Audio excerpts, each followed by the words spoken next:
Excellent. Thank you so much. Good morning, good afternoon for the people in the UK, and good evening. Welcome to today's event with Savaria Harris. Just as a reminder, please stay on mute during the event and don't speak as you. Enter the questions in the chat during the event, and we will ask those questions to Savaria at the end of the event. As a reminder, for the people that just joined, this event is being recorded. So let me tell you a little bit about Savaria Harris, our guest here today. I'm very thrilled to have this conversation with Savaria. Savaria, welcome. Savaria is the board attorney to the newly formed Patient Engagement and Customer Solutions Center of Excellence as part of North America Pharmaceuticals. Since joining J&J 2016, Savaria has taken on roles of increasing responsibilities, including as a dedicated legal counsel to Immunology Integrated Customer Solution Team, Janssen America's end-to-end patient engagement team, and the Janssen Specialty Pharmacy Tiger team. In these roles, she has advised business leaders on innovative patient assistance programs across all Janssen therapeutic areas.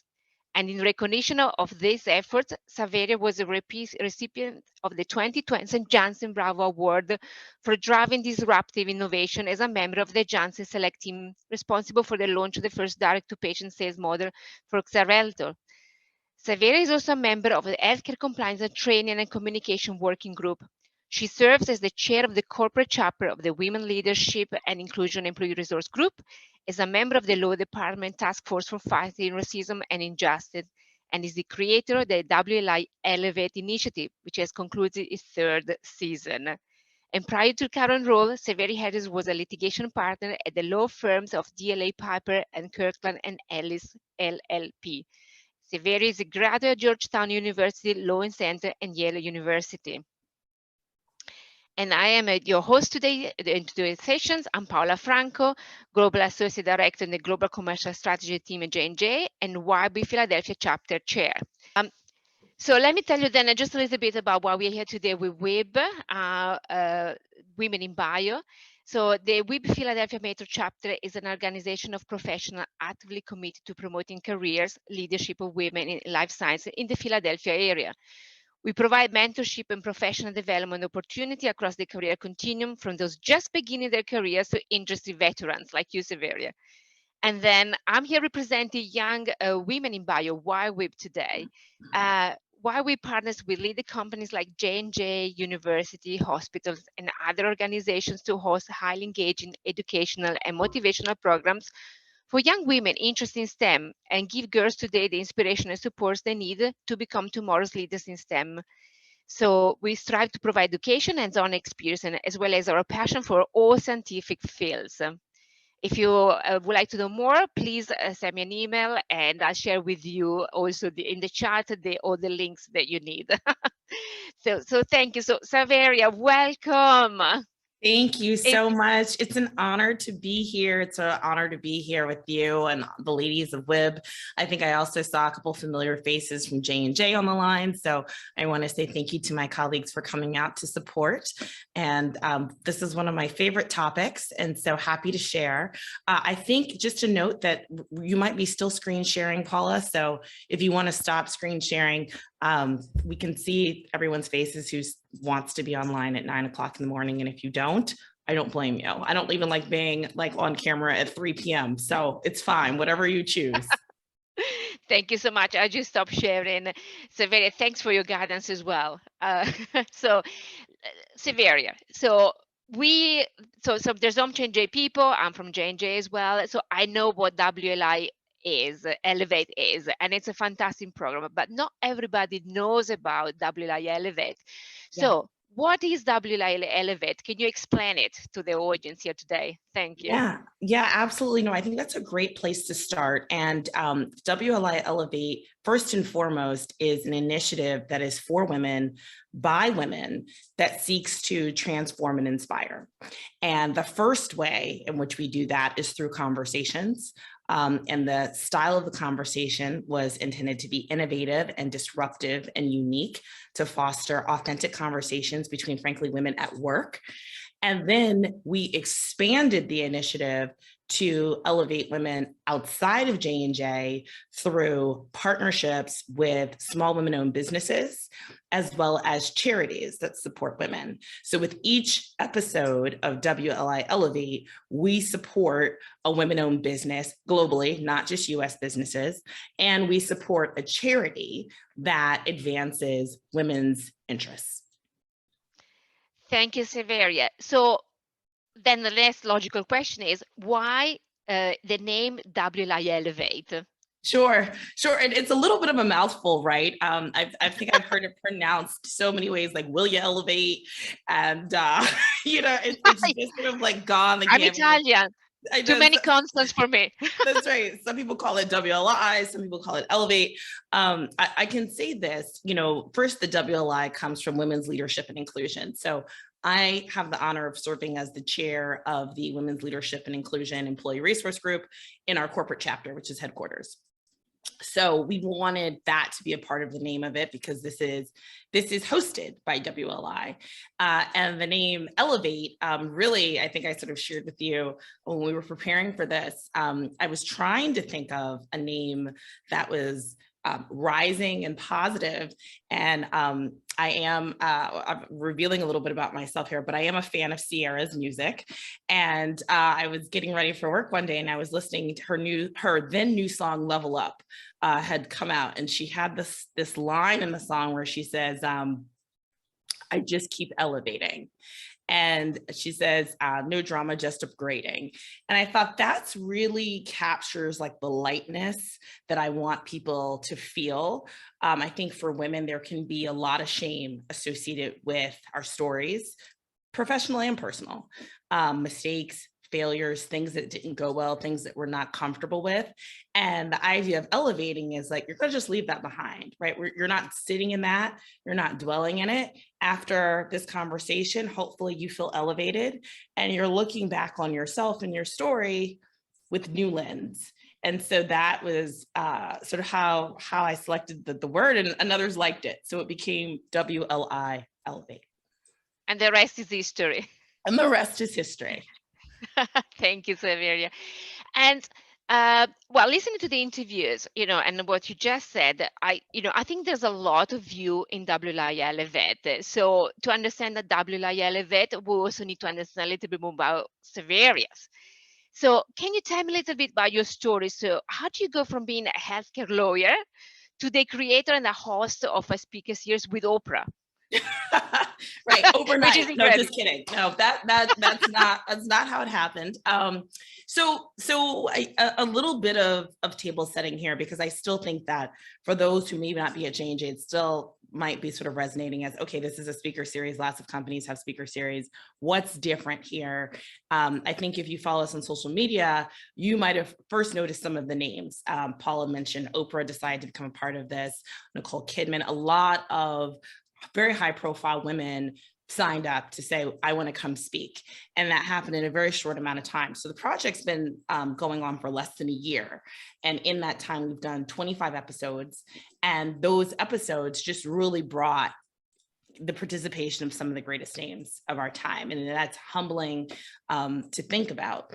But the getting there, how did we get to a point where we were able to attract these women? It came, actually, I like to think, out of a very authentic place. I was personally struggling back in 2019, if I can be frank. I was going through a divorce, and I didn't have any kids, and that was really weighing on me. At the same time, I was doing super well at work, and that juxtaposition actually really bothered me. I did not want to be one-dimensional. And at the time I was doing so well that I was asked to be part of this leadership program called Ascend, also a rising word, the leadership program for women. And the whole principle of Ascend was authentic conversations, which is like the last thing I felt like doing. Yeah, it's like Yeah. the like, you know how you feel when you're going through like a tough time or you're having a bad day, and like, Yes. you just sort of want to like get in bed and that's how I felt. But I was in this 3-week residency program all around authentic conversations.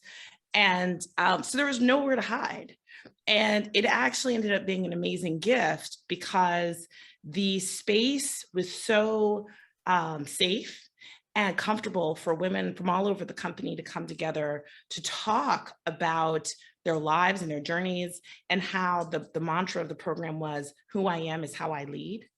And so really recognizing there is no work self and personal self. There's one self. There's literally one person. There's not like a Savaria that goes to work for me and a Savaria that stays home. There is one Savaria. And we might think that there are two people, but actually there's a lot more interplay between those parts of ourselves. And so to be a good leader, you have to really embrace all of yourself, understand all of yourself. And it was coming out of that program. And I said, you know, this is great that I got to participate in this, and I want to share this. And so I approached WLI with the idea, and and became a volunteer of what became this massive production. But that was really the transition for me from being sort of a lawyer in a leadership program to having the honor of being able to create and lead a project with volunteers and then ultimately vendors that drew women like Oprah. Oh, that's fantastic. And WLI Elevate definitely push the boundaries. So because it really covered topics like postpartum depression, skin color, body image at work or in personal life. So how did you develop a space where women could feel so comfortable and really discussing all those very difficult topics? Yeah. And what I would also say too is, you know, I don't want anybody to feel left out. We are on Facebook, we're on Instagram, we're on LinkedIn, and we post video clips of those talks. So even if you like want to like sort of cheat right now and like jump on to whatever is your social media site of choice and click on videos, you can sort of see excerpts from these conversations, and you can get a sense of how this program flows. But say that one more time in terms of how did we get into such deep topics? Yes. How did you manage to develop a safe space where women could talk about very difficult topics like, you know, skin color or, you know, body image at work? Yeah. So that was a gift of the project. There was a little bit of lift that I have to give credit to in terms of having come out of Ascend, which is a very developed program for women. But separate from that, Ascend was in person, right? Remember when we used to do things in person back in 2019? So when we planned for the first Elevate, it was supposed to be in person in March of 2020. And so March of 2020 arrived and we had to cancel it. And actually a mentor of mine who was the head of Ascend said to me like in June, when I was very much in my feelings of disappointment around having to cancel it, she said, why don't you do it virtually?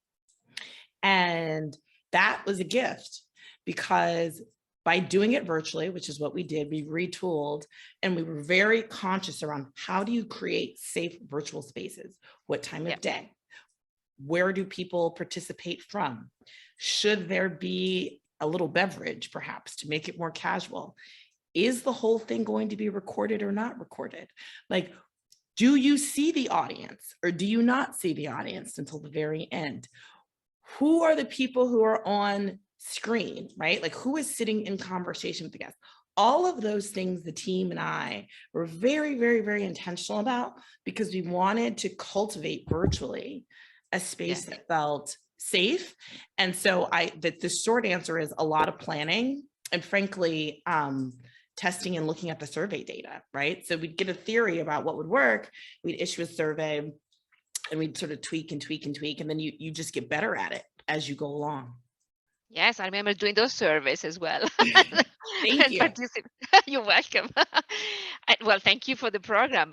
So how did you come up with the whole idea of WLI Elevate? How did you get there? And you talked about it being a difficult place at certain point. Yeah. So I think the takeaway for me is they had given us journals during Ascend to write in.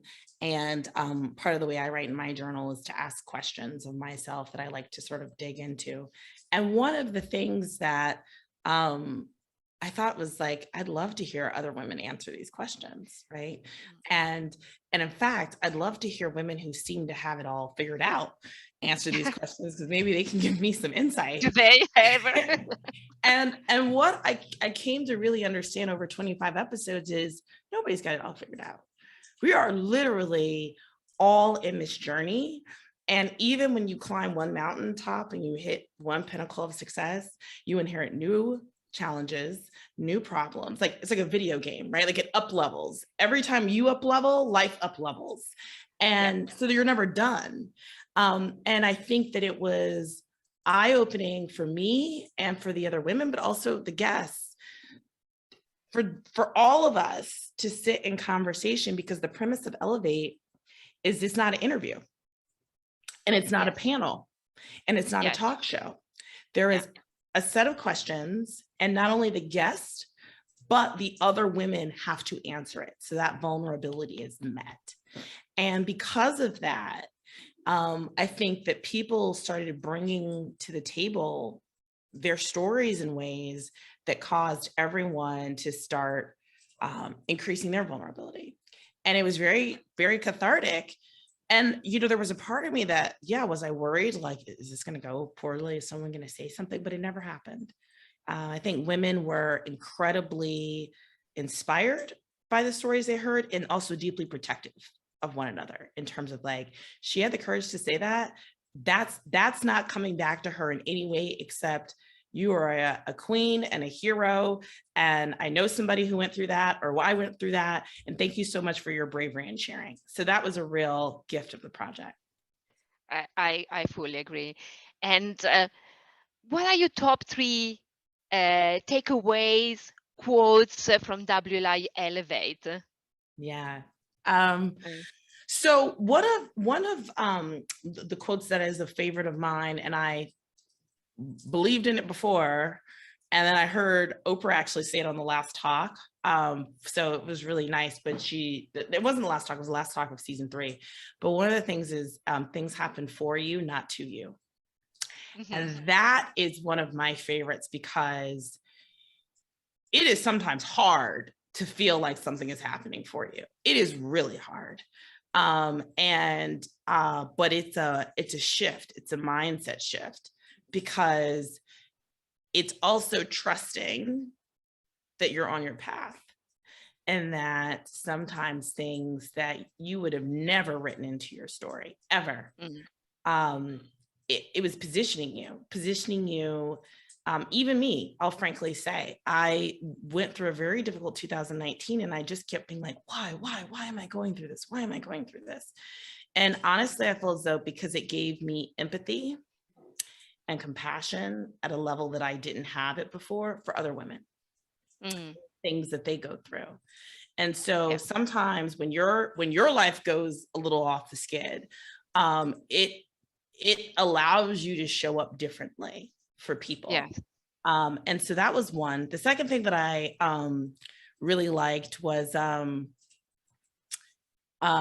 this idea of, and a lot of people spoke to this, which is basically like, you know, everybody goes through failure. And that failure is not the opposite of success. Failure is a part of success.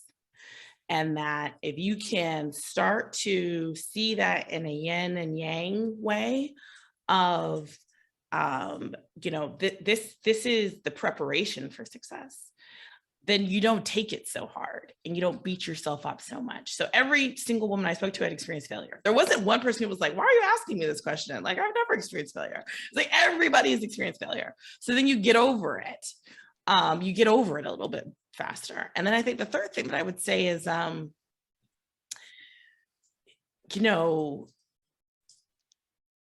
the everyday hero, that the speakers were just as impressed by the stories that they heard from the women at J&J as the women at J&J were impressed by hearing from the speakers.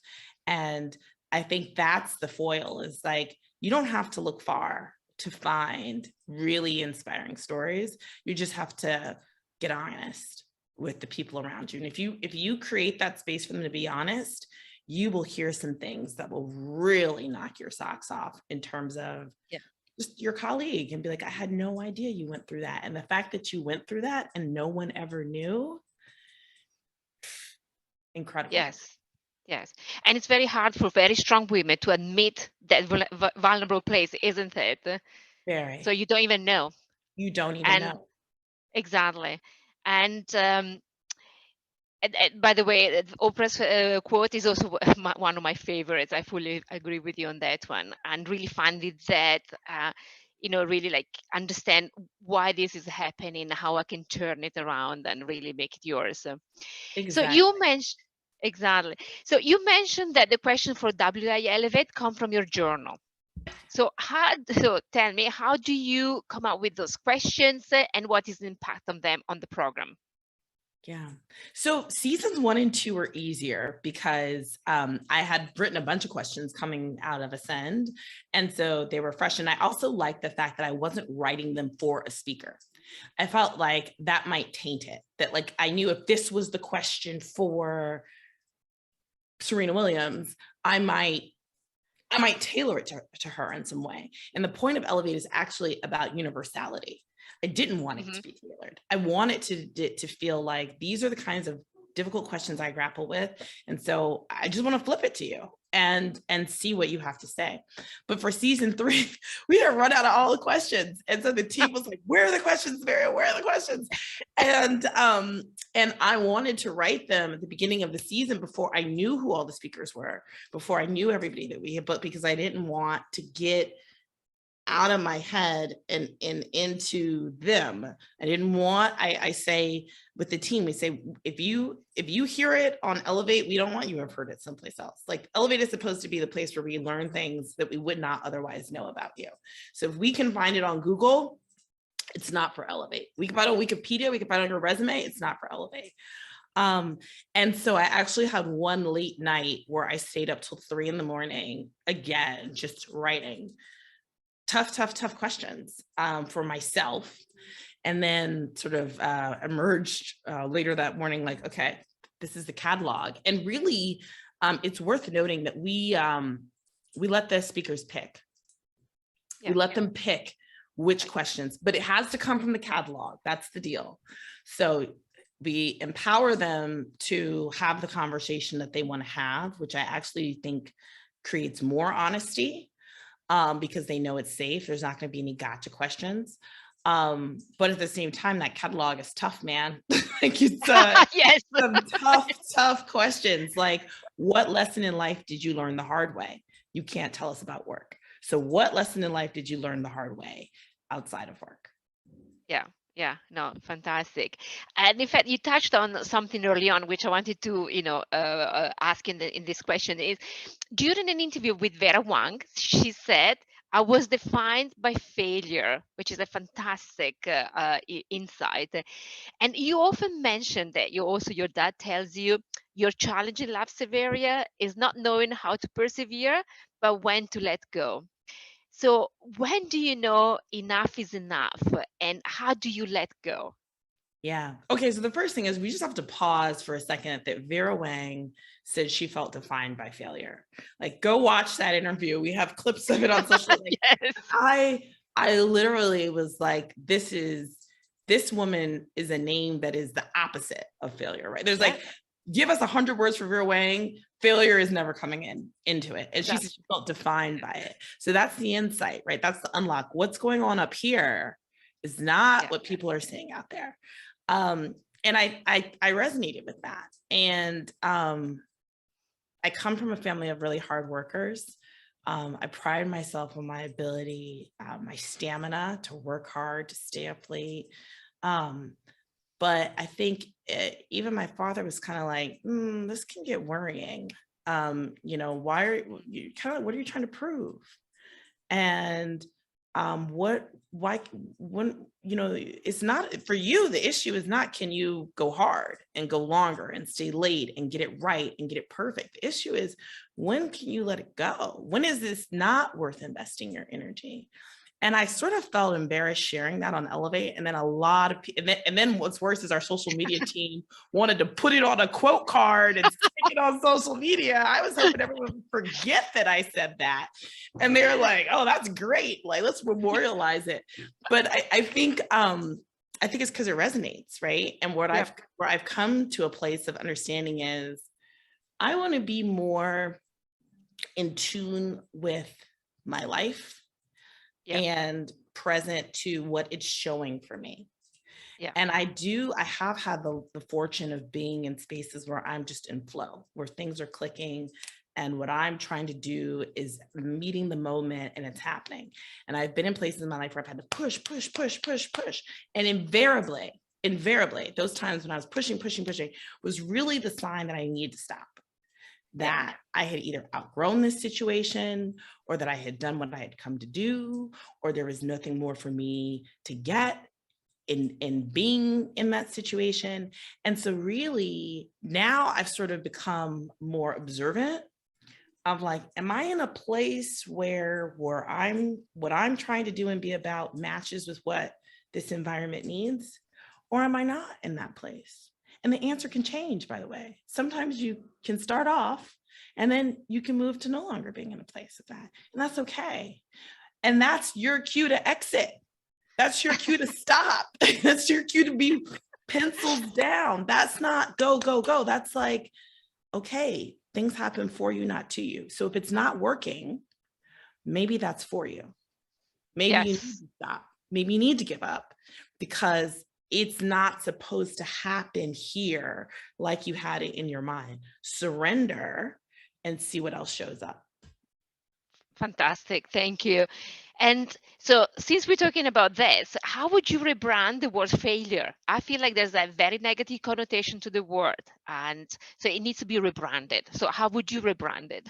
Well, I know some people like lessons, and I think that that's completely fair. But for me, I like it. I call it the sign. Like for me, failure is a sign. It's a sign to take a look at something. So not to shame, not to condemn. What's going on here? Because you're not a failure, but something isn't working. So what is it that you need to pause and get present to and understand? Because I think that life is not here to make you feel bad about yourself. I think it's here to actually elevate you. I think it's to grow you into your highest and best version.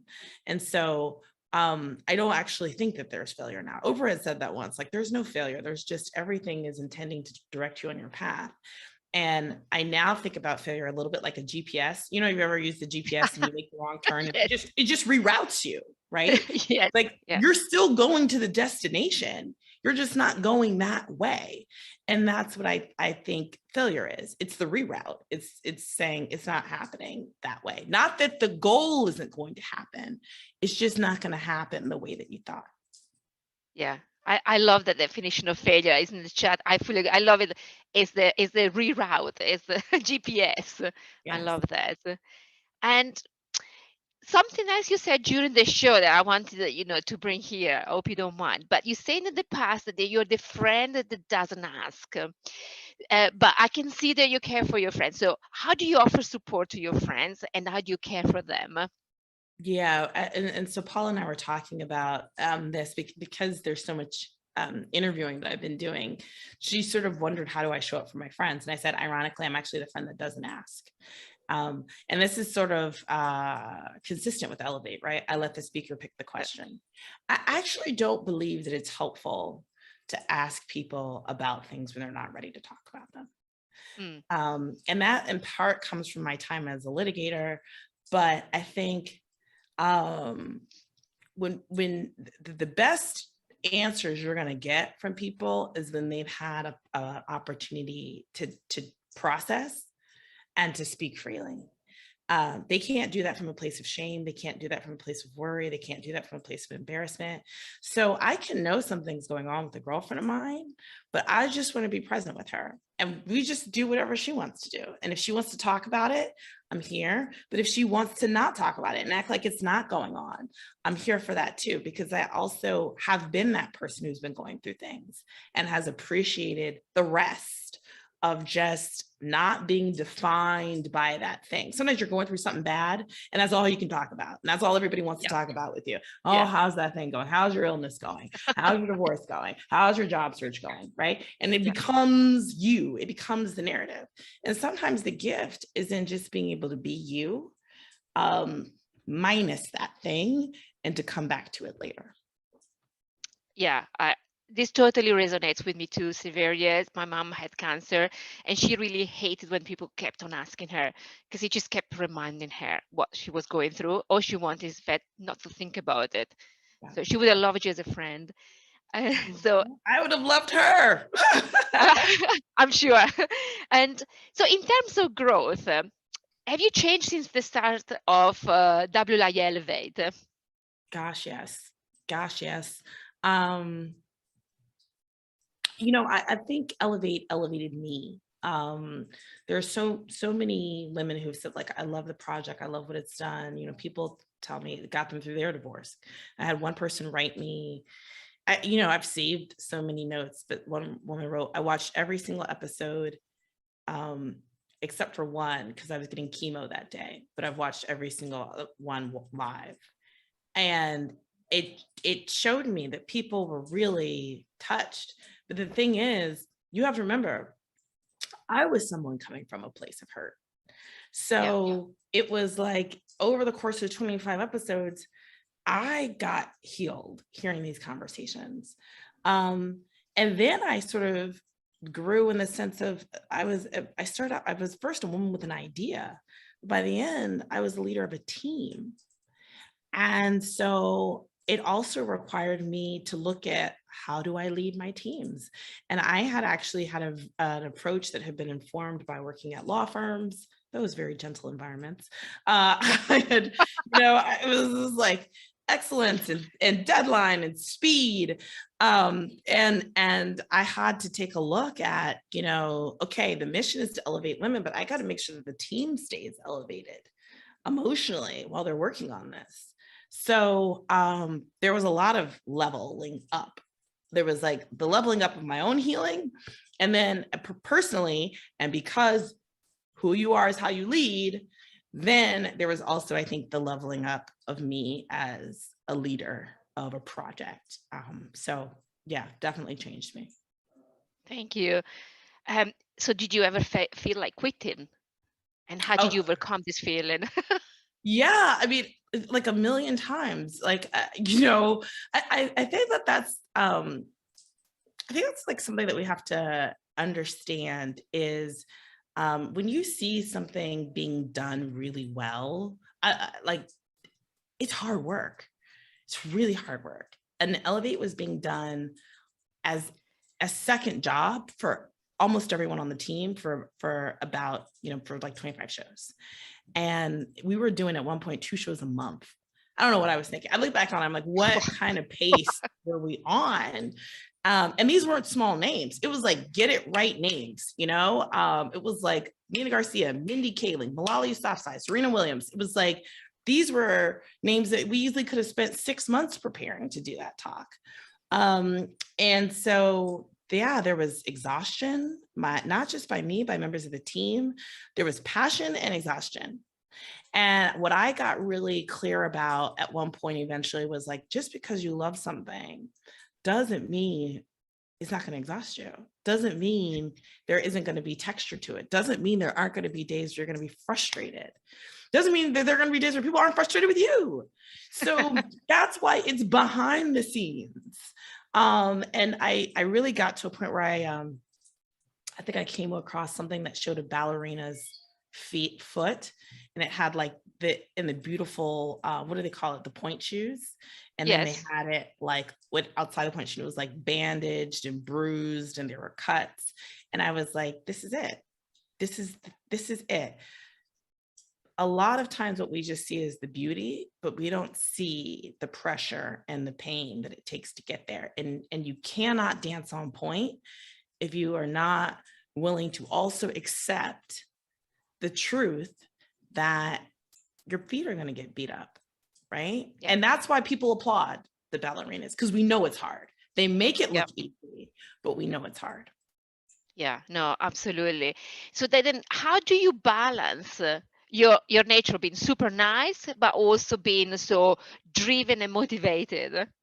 Yeah, I once had a therapist tell me, I was talking about being nice, and she was an older woman. And she too had been an attorney, like an early partner in a law firm, and she had gone to therapy as a second career. And God love her, she said, "Enough with the tyranny of nice. I'm so sick of women and their obsession with being nice." And like my eyes got wet. I'm thinking, you're a therapist, so shouldn't you sort of be into people being nice? But really what she was sort of calling out was like, I think this falseness of, Yeah. you know,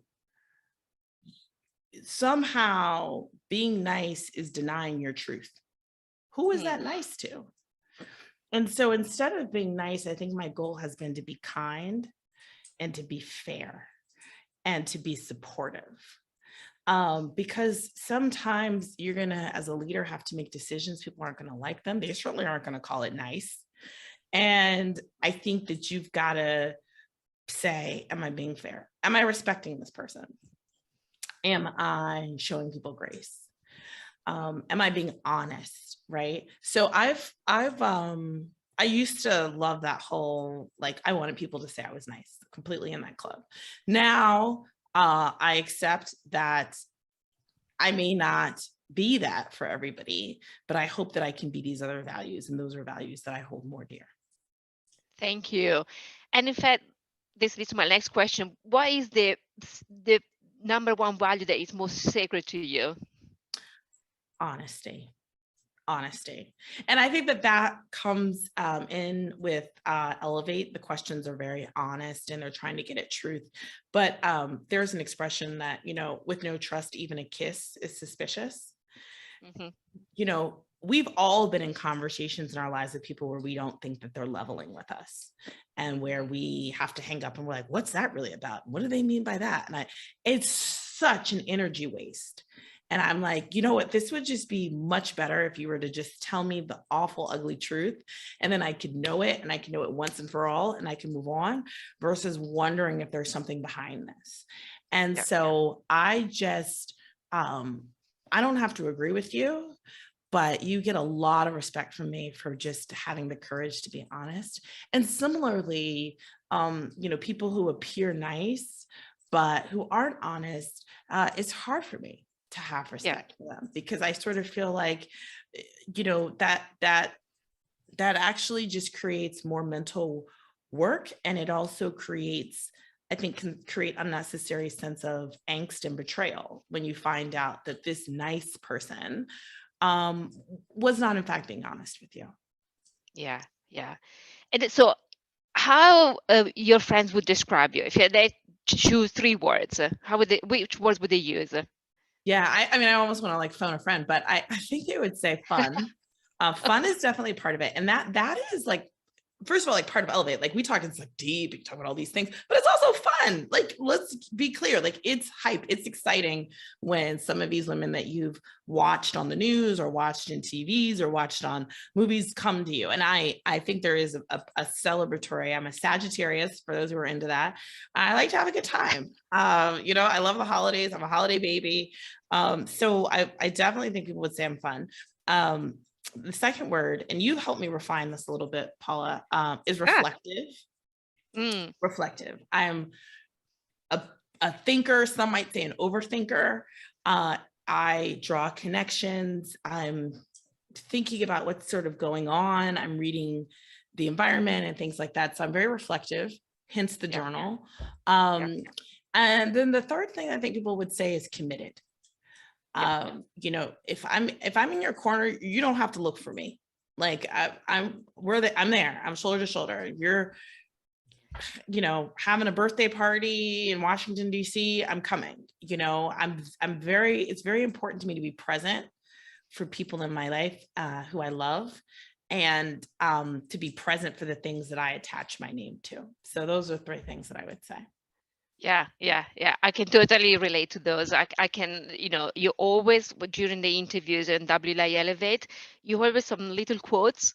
I can see you read a lot, you love your books, and you come out always with that little quote that really nails it and makes sense. And I love that. That's when I said, I think you're reflective. And being present, like Oprah said, be present. If you're there, right? Yes. Thank you.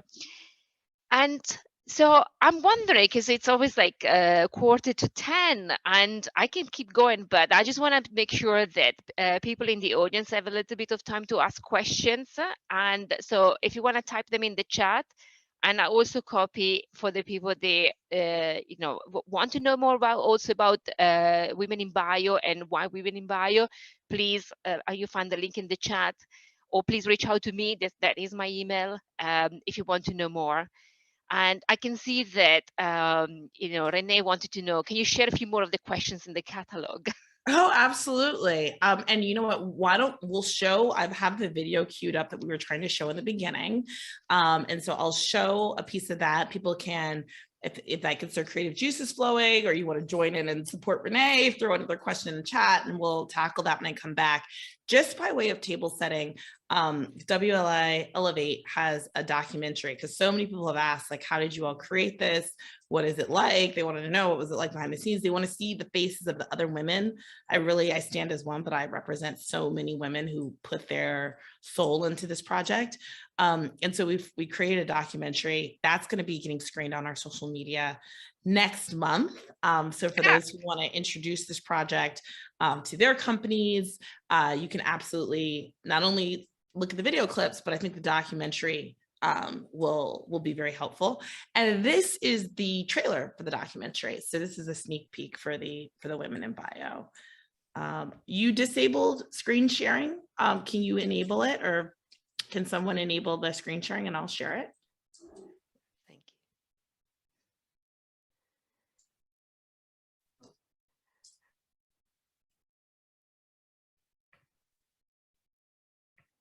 I think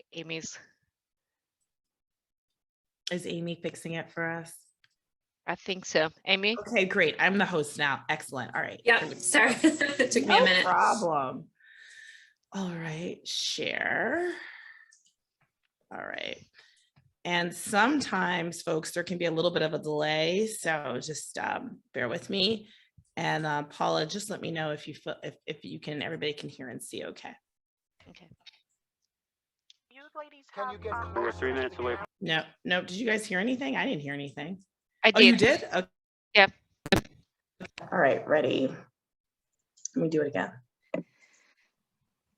You ladies Can you get We're 3 minutes away from when we go live, and then settle back. And the way it'll happen. This is Elevate. WLI Elevate. No one's talking about this stuff. Once you hear the stories of other women, you're inspired to share your own stories. It is constant push the boundaries. A first of its kind, brand new speaker series for women, by women. Our intention is to really help inspire and transform. I really hope that many of the things that I've been through will spark something in you. Everybody getting to see their successes and understand their personal struggle is huge. I was like, oh my God, that's me. Oh my God, that's me. And somehow we're making this movement. You can be your authentic, true self. I need to tell everyone about this. I want to be a part of that. For Johnson & Johnson, why aren't we talking to influential women? Being a part of this is just an amazing experience. This is fantastic. How long has this been going on?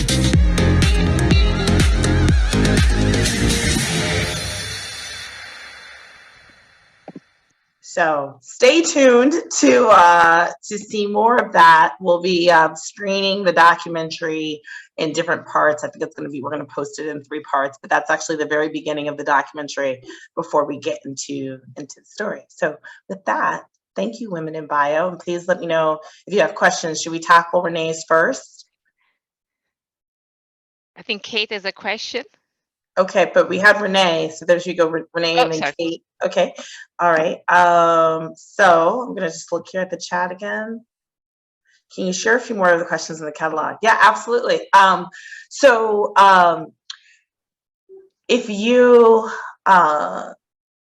If you could have a conversation with your younger self, what advice would she give to you?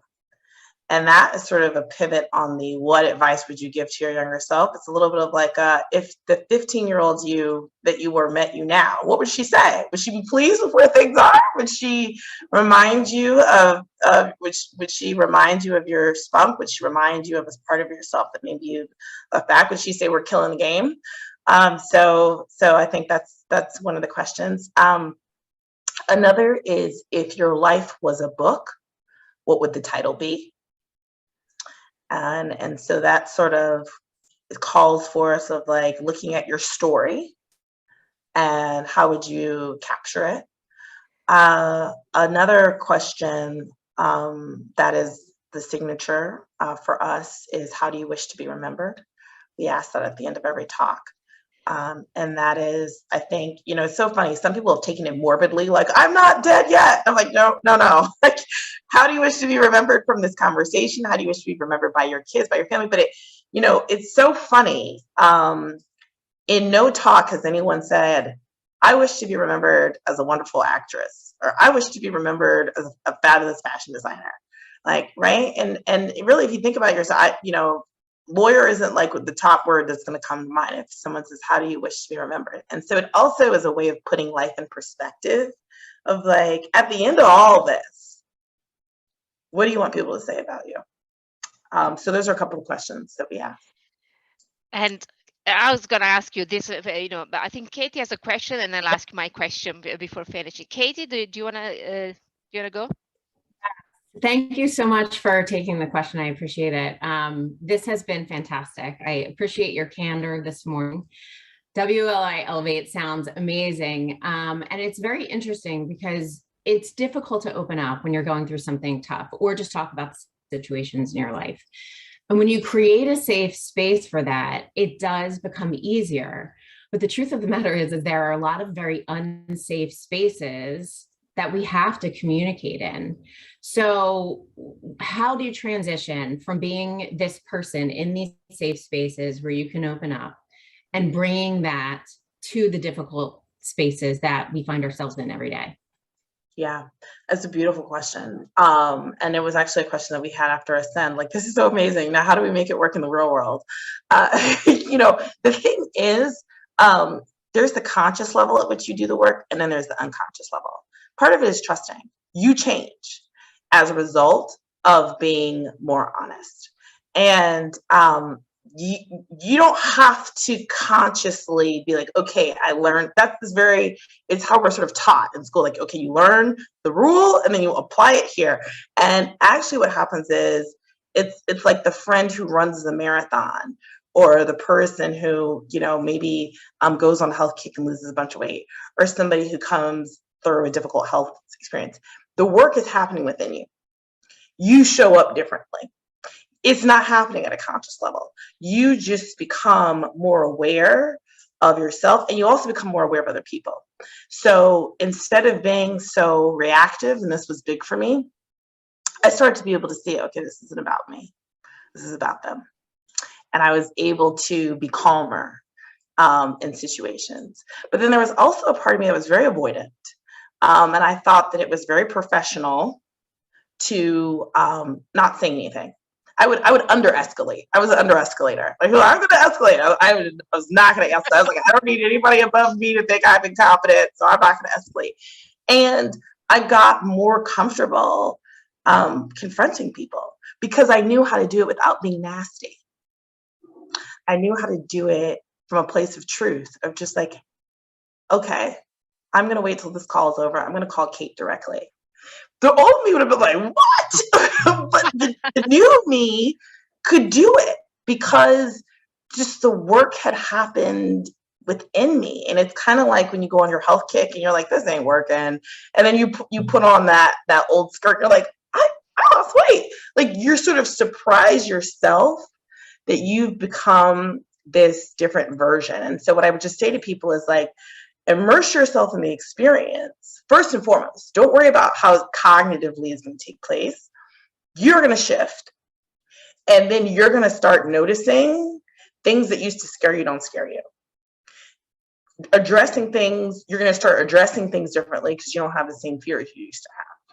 And so that's sort of the magic, is that it actually happens. It sneaks up on you. It happens without you paying attention to it. Thank you, Savaria. And to conclude, so please remember, to support and join WIB. Thank you so much. And but one last question for Savaria, and then we're gonna say goodbye, unfortunately. But Savaria, how do you wish to be remembered? Oh, that's a nice one. And what's funny is I don't know when that question came to me or how, but like I think that is like fundamentally like life's question. I wish to be remembered as a visionary who helped women see themselves differently. I'm such a fan of women, and I don't know how we got to this place of not thinking highly of ourselves. When we do all these things, we are friends, we are partners, we are mothers, we deliver at work, and our self-esteem does not reflect that. Doesn't reflect seeing ourselves that way. And I don't say that from a place of shame. I say that from a place of self-reflection. And so I want to be remembered as somebody who, I don't know, led the liberation of like our minds and our hearts and our compassion towards ourselves and one another. Fantastic. Thank you so much, Savaria. It's been such an amazing conversation. I loved. Thank you so much. You've been an amazing host as well. You've been amazing. You've been amazing, Paula. Please, everyone really give it up for Paula. She was the one. She's been very active in the WLI Elevate community, in addition to her many hats, and came and put this whole thing together. So thank you, Paula, and thank you all so much for having me. It's been a pleasure. Savaria, thank you so much. Cheers, and thank you. I prepare my drinks to cheers. Okay, yes, cheers. Thank you, cheers. Thank you so much. Cheers. Thank you so much, everybody. Thank you. Bye-bye. Have a nice day. Bye-bye. Nice day. Bye-bye.